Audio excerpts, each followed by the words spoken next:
नमस्कार, खबर भारत 360 में आप सभी का स्वागत है। हूं आपके साथ क्रांति प्रिया और आप देख रहे हैं इस वक्त हमारा खास प्रोग्राम नारी शक्ति। नौ दुर्गों के संदर्भ में हम ये प्रोग्राम रोजाना इस समय पर प्रसारित कर रहे हैं, सिर्फ इसलिए कि स्त्री शक्ति के बारे में प्रभुवाणी सुन सके। जी हाँ, अपनी अर्धांगिनी के बारे में बताएंगे। हमारे हर दिन रोज स्टूडियो में आते हैं खास मेहमान।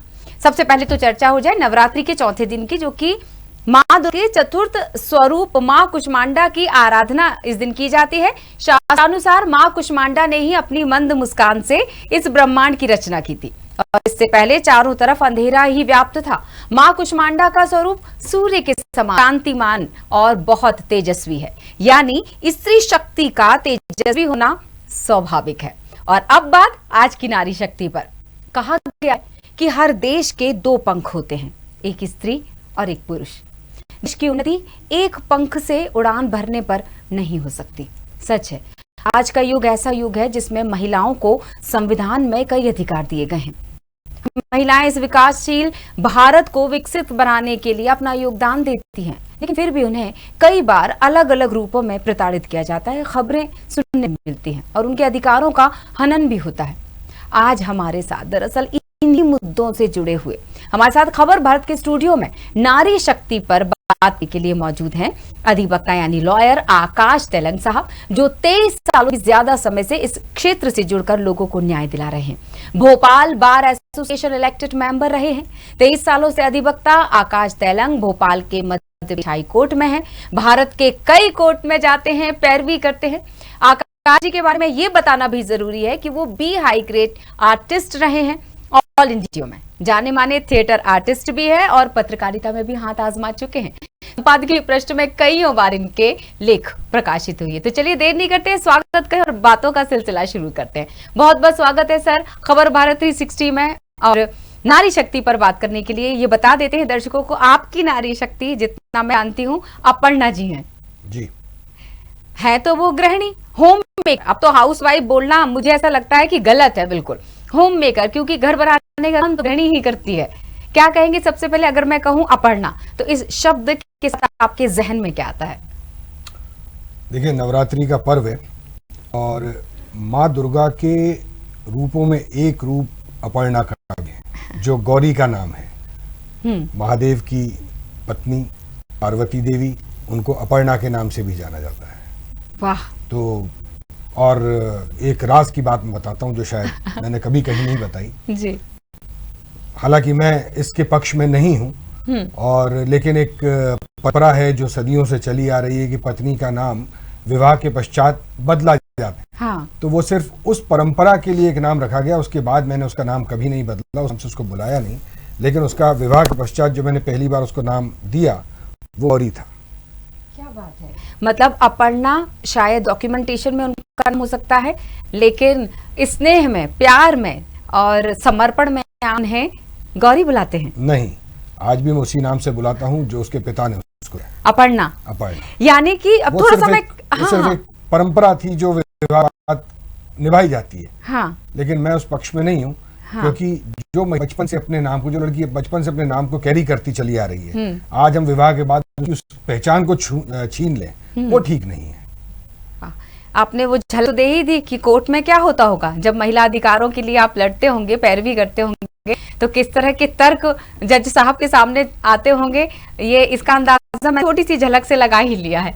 क्या प्रतिक्रिया रही अपर्णा जी की? अगर मैं इन आपके सालों के आपके वैवाहिक जीवन की सफर की बात करना चाहूँ, जन्म से लेके अभी तक में, हम तस्वीरों में तो दिखा ही रहे हैं अपर्णा जी और आपकी ट्यूनिंग को, कि जरा सी भी चेहरा जो है वो बयां कर देता है रिश्तों को। मानते होंगे? देखिए, चेहरा निश्चित तौर पर आईना होता है आपके जीवन का, और चेहरे से आप अंदाजा लगा लेते हैं, लेकिन बार जैसा दिखता है वैसा होता नहीं है। मेरे इस बात का तात्पर्य मेरी तस्वीरों से ना लगाएं, क्योंकि जैसा दिखता है वैसा है। और काफी खुशगवार जिंदगी है, बहुत अच्छी जीवन साथी मुझे मिली है, सबसे अच्छी बात कि बहुत सपोर्टिव है। मैं जिस प्रोफेशन से आता हूँ, ये प्रोफेशन बहुत इजी प्रोफेशन नहीं है जी। युवा अवस्था में जब आप इस प्रोफेशन में आते हैं तो इस प्रोफेशन में बहुत लंबे समय तक संघर्ष है। क्योंकि फैक्ट ये है कि ये एक ऐसा प्रोफेशन है जहाँ पे आते ही साथ आपकी आय शुरू नहीं होती है। और आप जब इस प्रोफेशन में आते हैं तब आपकी आयु लगभग 23-24 साल हो चुकी होती है और विवाह होते 28-29 हो चुकी होती है। लेकिन उस समय तक भी आपकी आय इतनी नहीं होती है जितना आपके साथ पड़े हुए दूसरे साथी जो अन्य प्रोफेशंस में, जो इंजीनियर्स हो गए, डॉक्टर्स हो गए या प्रोफेशनल कंपनीज में चले गए और they are earning very good money. But हमारे इस प्रोफेशन समय लगता है, लेकिन जब आप मेहनत करते हैं और विशेष तौर पे आप मेहनत आपकी सफल तब होती है जब आपके पास पारिवारिक समर्थन होता है, सपोर्ट होता है। और इस सपोर्ट में सबसे महत्वपूर्ण जो भाग होता है वो पत्नी का होता है। माता पिता तो अपना कर्तव्य करते ही चले आ रहे हैं, उनकी तो किसी से कोई तुलना नहीं कर सकते। जो हमारी माँ ने हमारे लिए, जो पिता ने हमारे लिए किया, जो आज भी करती है माँ हमारे लिए, उसकी कोई तुलना नहीं है। लेकिन पत्नी के बारे में हम ये कहते हैं कि पत्नी एक जीवन के एक अध्याय समाप्त होने के बाद आपके जीवन में प्रवेश करती है और उसके प्रवेश के साथ ही आपकी दुनिया बदल जाती है। और बदलाव में जब वो आपको सपोर्ट करती है आपके मुश्किल वक्त में, तो आपकी हड्डी इतनी मजबूत हो जाती है कि चाहे कितने ही तनाव आए, कितनी ही मिले आए, आप उसका सामना दृढ़ता के साथ कर पाते हैं। और यही चीज जमुना ने मेरे साथ में की। मेरे मुश्किल वक्त में उसने मेरा साथ दिया और ये शायद नहीं चुका सकता उसका। मुझे एक बात याद आ रही है, क्या आप सहमत होंगे इस बात से? आपने जो भी बातें कही, शायद अपर्णा जी का साथ सबसे ज्यादा तब आपको उस दौरान ज्यादा मिला। ज्यादा वर्ड का इस्तेमाल कर रही हूँ मैं, शब्द का, कि जब आपके पास कुछ नहीं था। करेक्ट? हाँ, जब आप शुरुआती दौर में थे तब मेरा भी नहीं था, सिर्फ अपर्णा ही थी। अर्पण उनका ये नजर आ रहा है। अभी तो आप सफलतम वकीलों में से, अधिवक्ताओं में से गिने जाते हैं। एक जो वाक्य मैं कहना चाह रही थी वो शायद आप सहमत होंगे, क्योंकि ये बिल्कुल यहाँ पर फिट बैठ रही है वो लाइन कि अगर स्त्री के प्रेम का आकलन करो तो जब पुरुष के पास कुछ ना हो, उसका वो साथ ना छोड़े, तो समझो वो प्रेम सच्चा है। और जब पुरुष के पास सब कुछ आ जाए और तब भी वो स्त्री को ना छोड़े, इसका मतलब पुरुष का प्रेम सच्चा है। कहीं पढ़ा था मैंने। बिल्कुल ठीक भाई आपने। देखिए, सफलता और असफलता दोनों जीवन के एक महत्वपूर्ण पहलू और जो आते रहते, कोई भी चीज स्थायी नहीं है। अगर कुछ स्थायी है तो वो है आपस प्रेम, सही, जिसको बनाए रखना चाहिए। और किसी भी परिस्थिति में, आज अगर बुरा वक्त भी हो तो कल अच्छा वक्त भी आएगा। कहीं कहा है कि जो आज है वो कल होगा, जो कल है वो आपका आज होगा, और दोनों बदलाव कभी भी हो सकता है। हाँ। तो अपना साथ बनाए रखें और एक दूसरे के प्रति निष्ठा और समर्पण का भाव रखें, सफलताएं निश्चित मिलती हैं। वकालत ही क्यों? वकालत ही क्यों, ये तो मैं भी इस प्रश्न का उत्तर ढूंढ रहा हूँ। शायद मेरे भाग्य में था, क्योंकि मैंने जब अपना करियर प्रारंभ किया तो मैं स्कूल टाइम से ही चूंकि मेरे फादर मदर दोनों ऑल इंडिया रेडियो से जुड़े रहे, तो मेरा झुकाव ऑल इंडिया रेडियो में रहा, मैं आ जाना मेरा रहा, कलाकारों के साथ में मुलाकात होती रही। मेरे पिताजी प्रोग्राम साइड में ही थे, तो दिन भर आकाशवाणी पे हम लोग चीज़ें सुनते थे, कार्यक्रम सुनते थे, हवा महल सुनते थे, कई नाटक सुनते थे, कई गीतों भरी कहानियाँ होती थी, सुनते थे। तो सुनते सुनते बचपन से जब आप किस चीज़ की तरफ रहते हैं तो उसकी तरफ आपका आकर्षण होना बहुत स्वाभाविक है। मेरा भी आकाशवाणी जाना होता रहा स्कूल के कार्यक्रमों में। फिर धीरे धीरे मैं थिएटर, चूंकि मेरे जितने काफ़ी मित्र हैं जो आज फिल्मों की कई सफल अभिनेता हैं, उनका साथ रहा, तो उनके साथ रहते रहते मेरा इंटरेस्ट उसमें डेवलप हुआ, तो मैंने थिएटर ज्वाइन कर लिया। हाँ। थिएटर करने के साथ साथ फिर कुछ कॉलेज समय में मेरे पत्रकार दोस्त बने। लेखन का शौक मुझे बचपन से था। मैं अगर आपको याद है पुराने समय में, आजकल तो नहीं होता है, हाँ। मगर पत्र संपादक के नाम एक कॉलम हुआ करता था। बिल्कुल बिल्कुल। आम जनता संपादक को पत्र लिख के अपनी समस्याएं और अपनी भावना प्रतिक्रिया देते थे। हाँ। तो मैं उसमें लिखा करता था। जब मैं उसमें लिखता था तो संपादकों से पत्र आया करते थे कि मुझे आप एक तरह से कह सकते हैं शाबाशी देने आते थे कि कम उम्र में लेखनी आपकी अच्छी है। हाँ। तो उससे और मेरा उत्साह बढ़ा। फिर पत्रकार मित्र बने, तो मैंने भोपाल के एक बड़े अखबार में मैंने 21 वर्ष की उम्र में पत्रकारिता शुरू की और 3-1 वर्ष मैंने की, करीब संपादकीय मैंने देखा, सिटी के पेज देखे, स्पोर्ट्स पेज देखे, बहुत सारे पेज, अलग अलग समय अलग अलग काम किए। हाँ। जब ग्रेजुएशन मैंने लॉ में एडमिशन लिया, फिर उसके बाद लॉ सेकेंड ईयर से मैंने भोपाल के एक बड़े वरिष्ठ अधिवक्ता थे, अब वो दुर्भाग्यवश कोरोना में नहीं रहे, CM रावती, उनके साथ मैंने अपनी प्रैक्टिस कॉलेज टाइम से शुरू की। उसके बाद फिर मेरे वरिष्ठ मेरे गुरु बने राजेंद्र बब्बर साहब, जिन्होंने मुझे सिखाया सब कुछ, और उनके आशीर्वाद की बदौलत आज मैं जहाँ पर भी हूँ उनका योगदान है जी। तो ऐसे मेरी जर्नी वकालत में शुरू हुई और मुझे इसका बहुत फायदा मिला। जब मैं थिएटर करता था, इस कारण मुझे बोर्ड का, डायस का डर नहीं रहा। लेखन कार्य में होने कारण मुझे ड्राफ्टिंग में आसानी हुई।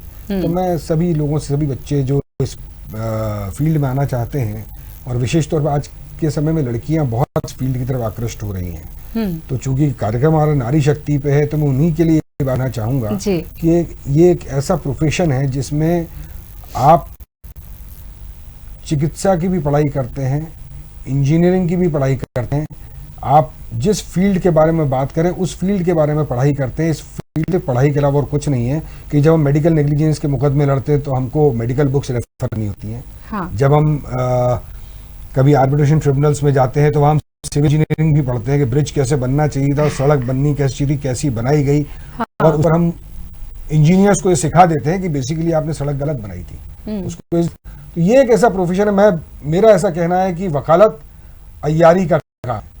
आप जब जिस मुकदमे को लड़ते हैं आप उसका रूप धारण कर लेते हैं। वाह। तो विशेष तौर पे मेरी जो छोटी बहनें हैं आज इस प्रोफेशन में आना चाहती हैं, उनको मैं ये कहना चाहता हूँ कि ये बहुत ही रॉयल प्रोफेशन है। मेहनत करिए, इस प्रोफेशन में से आप कहीं पे भी जा सकती हैं, न सिर्फ वकालत में बल्कि इंडस्ट्री में, कॉर्पोरेट सेक्टर में, डिफेंस में, हर जगह आज के समय में लॉ के नॉलेज की बहुत जरूरत है।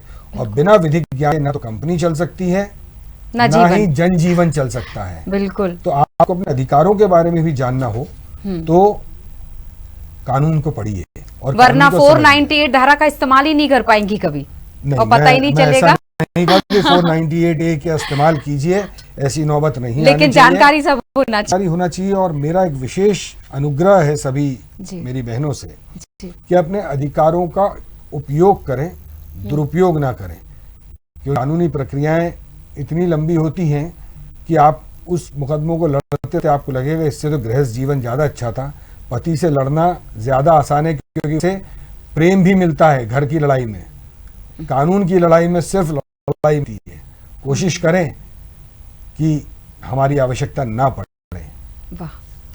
जैसे डॉक्टर हमेशा बोलता है कि आप हमेशा स्वस्थ रहिए, जरूरत ही ना पड़े हमारी, ऐसी वकील भी यही बोलता होगा। आज आपने ये बता भी दिया। 2-3 सवाल बन गए मेरे इस दौरान जब आप बातचीत कर रहे थे। एक, महिलाएं अगर इस वकालत के क्षेत्र में आती हैं, आपके पास अनुभव होंगे इतने सालों में, बहुत सारी महिला वकील आपके आसपास होंगी, आपके अपोजिट कभी ऐसा हुआ कि ऑब्जेक्शन लॉट? हाँ, हमारे भोपाल शहर में कई नामी गिरामी महिला वकील हैं। हाँ। इसके अलावा हाई कोर्ट में डेजिग्नेटेड लॉयर्स हैं, सुप्रीम कोर्ट में सुप्रीम कोर्ट जज महिला हैं, हाई कोर्ट में हाई कोर्ट जज महिलाएं हैं, भोपाल कोर्ट में अनेक महिलाएं जज के पद को सुशोभित कर रही हैं। और आज के समय में कहूँगा कि समाज की संरचना महिलाओं के बिना अधूरी है। महिलाएं न केवल आपको घर में सहयोग करती हैं बल्कि आज राष्ट्र निर्माण में मैं समझता हूँ पुरुषों से आगे हैं।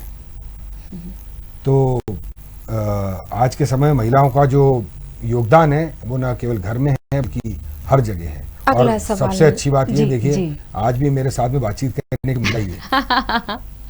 हाँ, नारी शक्ति पर बात करने के लिए मेरे साथ आकाश जी है। सर, जो सवालों की मैं करी थी, एक का तो जवाब आपने दे दिया जी। आप पारिवारिक मामलों में आपने बहुत सारे प्रकरण को हैंडल किया होगा जी, उनकी पैरवी की होगी। सबसे ज्यादा तकलीफ आपको किस बात को लेकर होती है? देखिए, सबसे तकलीफ मुझे इस बात को लेकर होती है कि जब प्रकरण न्यायालय में आते हैं तो जिस प्रकार के आरोप लगाते हैं, वो आरोप लगाने का कारण सिर्फ ये होता है कि हमको न्यायालय में अपना मुकदमा सिद्ध करना है। हम मुकदमा सिद्ध करने में लग जाते हैं। हम ये सिद्ध करने में नहीं लगते हैं कि हमारी किसी भी, देखिए कोई भी झगड़ा एक तरफा तो कभी भी नहीं हो सकता।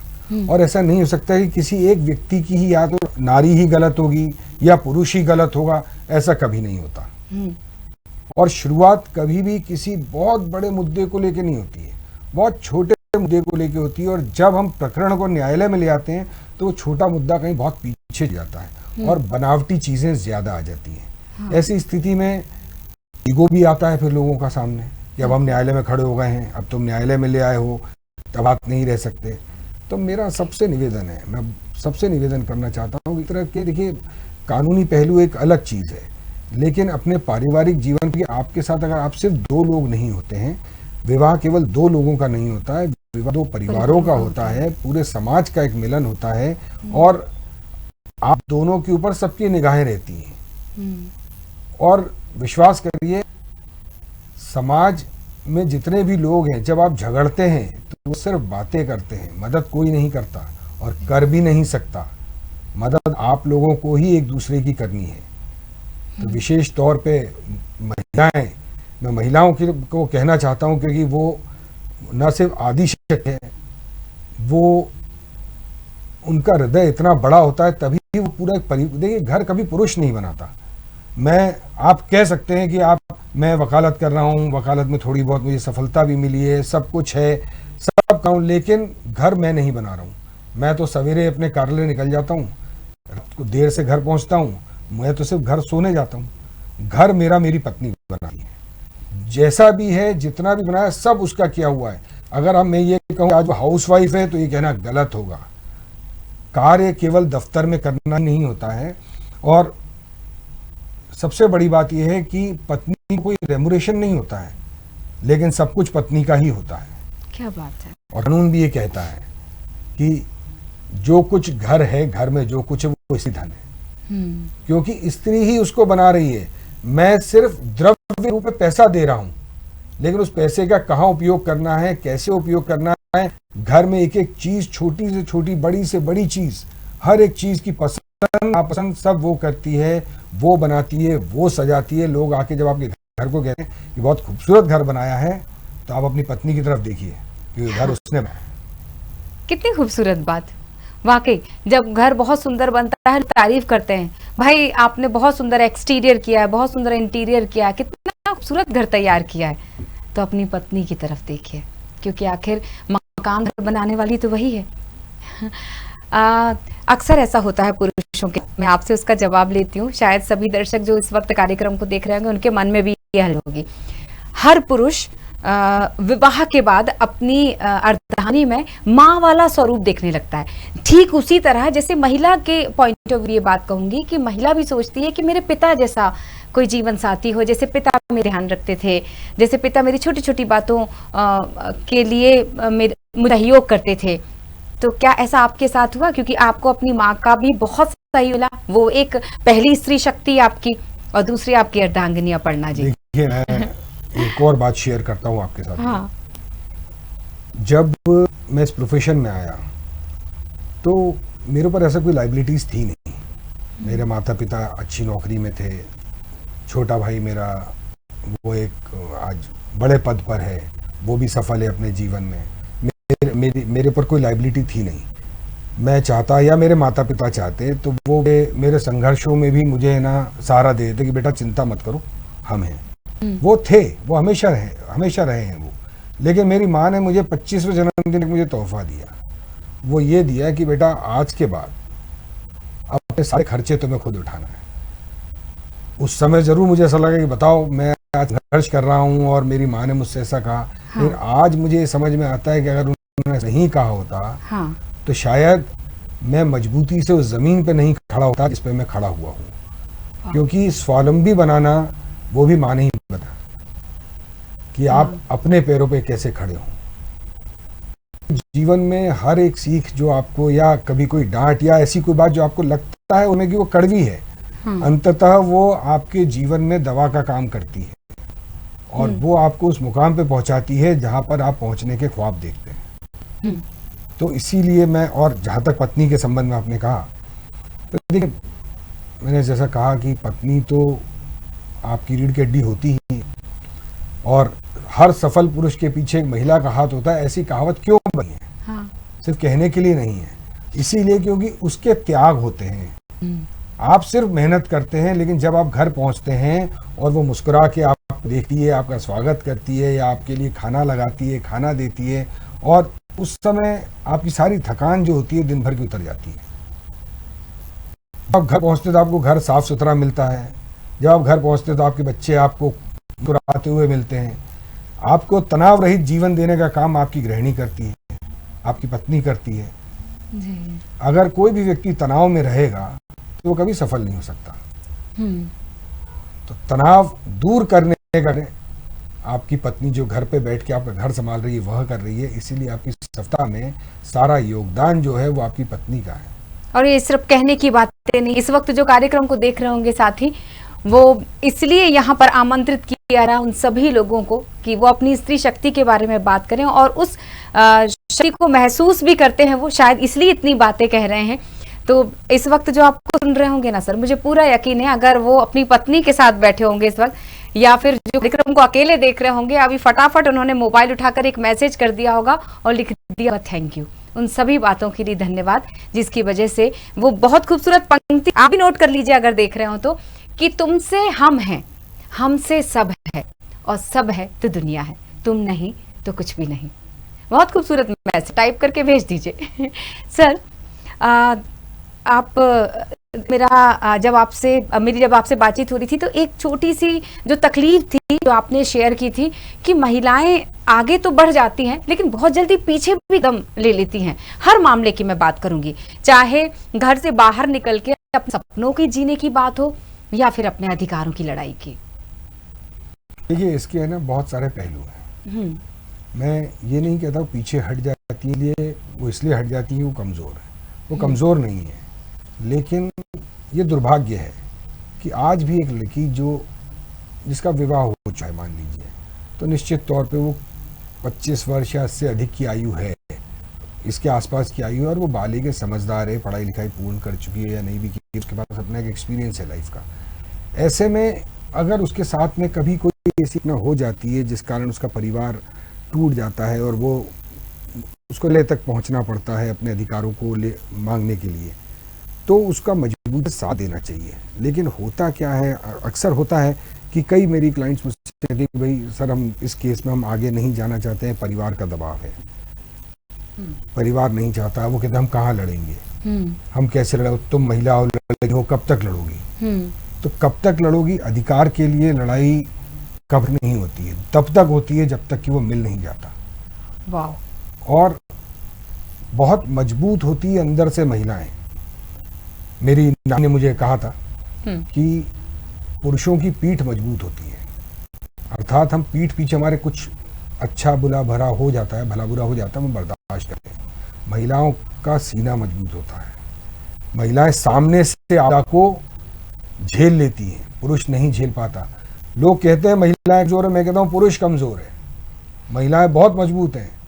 कभी कोई बहुत बड़ी मुसीबत या कोई बहुत, ईश्वर न करे, किसी के साथ कोई बड़ी दुर्घटना हो जाती है घर परिवार में, पुरुष टूट जाते हैं, महिलाएं सामना करती हैं और वो पुरुष को भी संभालती हैं और घर भी संभालती हैं। तो महिलाएं पुरुषों से ज्यादा मजबूत हैं, लेकिन वो ये बात भूल जाती हैं, वो दबाव में आती हैं उनको जिसमें नहीं आना चाहिए, और अपने अधिकारों के लिए तब तक लड़ना चाहिए। और विश्वास करिए, आप एक समय तक लड़िए, पुरुष अपने आप कमजोर पड़ जाएंगे और आपका अधिकार मिलेगा।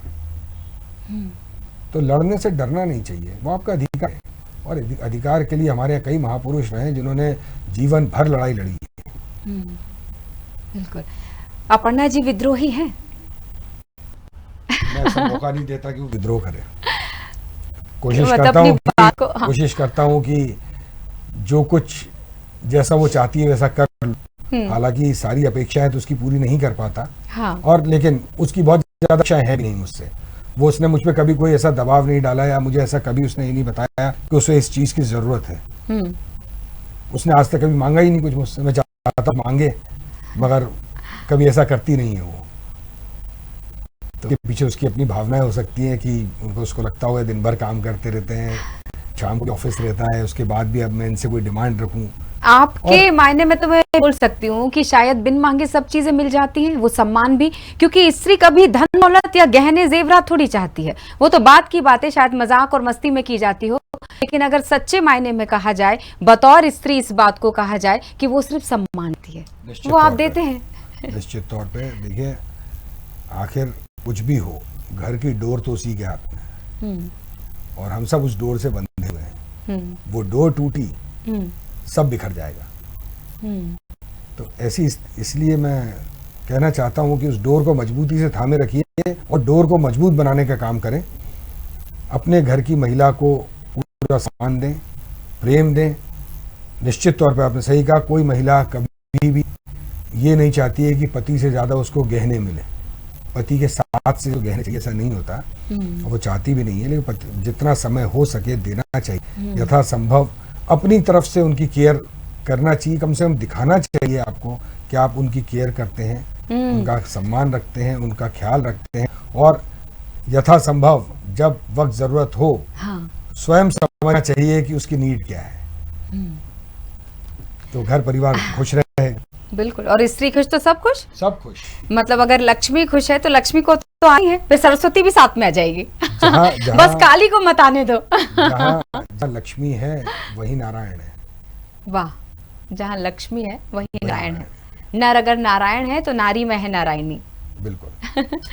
अंतिम सवाल रख लेती हूँ आपसे इस कार्यक्रम के माध्यम से, जो कि स्त्री शक्ति, स्त्री मतलब देवी पर बात हो रही है, प्रभुवाणी। हम बोलते हैं ना पति परमेश्वर होता है, इसीलिए मैंने ये शब्द कहे कि देवी, स्त्रियों को देवी कहा जाता है और देवी अपने पतियों को परमेश्वर मानती है, यानी प्रभु।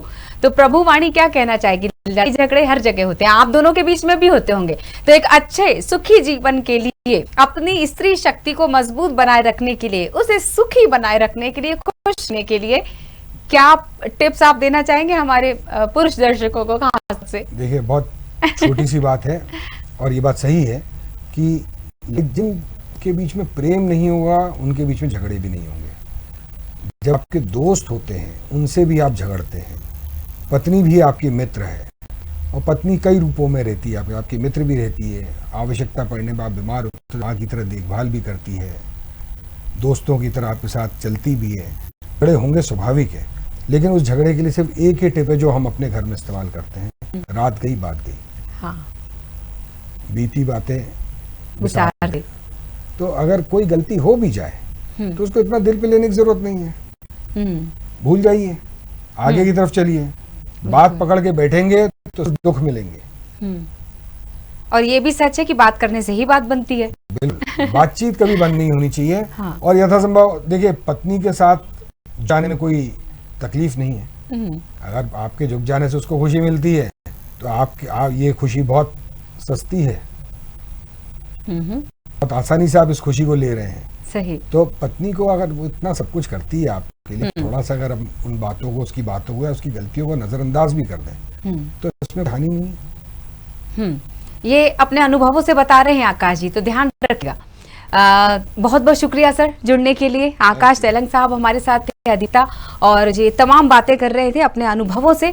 तो अपने रिश्ते को अगर मजबूत बनाना हो, और खास तौर से इन्होंने बहुत महत्वपूर्ण बातें अधिकारों को लेकर भी कही। आज हर साल किसी भी परीक्षा में महिलाएं समान रूप से शामिल होती हैं, कई बार पुरुषों से ज्यादा ले आती है, परंतु कहीं ना कहीं ये भी सच है कि पैतृक सत्ता समाज होने के कारण पुरुषों को ही मान सम्मान दिया जाता है। और आज भी कई ऐसे प्रांत हैं जहां बेटियों के होने पर निराशा जाहिर की जाती है। आज कई महिलाएं जैसे किरण बेदी, सुष्मिता सेन, बहुत लंबी लिस्ट है, पद्मावती बंदोपाध्याय, सुचेता कृपलानी, ऐसी सशक्त महिलाएं हैं जो उदाहरण है। बस इतना ही तो याद रखना है कि जो स्त्री का अपमान करता है वो माँ का अपमान करता है, जो माँ का अपमान करता है वो भगवान का अपमान करता है, और जो भगवान का अपमान करता है उसका पतन निश्चित है।